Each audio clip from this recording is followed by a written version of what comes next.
নমস্কার বন্ধুরা, সুবলয় রান্নার ঘরে আপনাদের স্বাগত। আজ বানাবো পেঁয়াজ কলির চচ্চড়ি।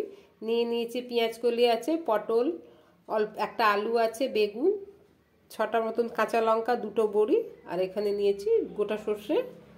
প্রথমে আমি সর্ষেটাকে বেটে নেব। কড়াটা গরম হয়ে গেছে, দিলাম সর্ষে তেল, বড়িটাকে ভেজে নেব। বড়িটা বের করে নেব। ফোড়নে দেবো রাঁধুনি, ধুয়ে রাখা সবজি দিয়ে দেবো,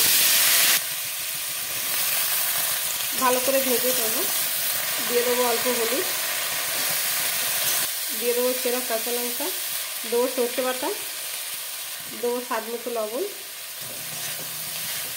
দিয়ে দেবো অল্প জল, ঢাকনা লাগিয়ে সেদ্ধ হতে দেব। দিয়ে দেবো অল্প চিনি, দিয়ে দেবো ভেজে রাখা বড়ি, আর একটু সেদ্ধ হতে দেব। আর একটু সেদ্ধ হলে হয়ে যাবে, আমি নামিয়ে নেবো অন্য একটা পাত্রে।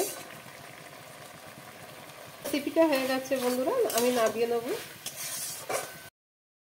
আমার পেঁয়াজ কলি চচ্চড়িটা হয়ে গেছে বন্ধুরা। যদি আপনাদের আমার এই ভিডিওটা ভালো লেগে থাকে তাহলে লাইক, কমেন্ট, সাবস্ক্রাইব অবশ্যই করবেন। ধন্যবাদ।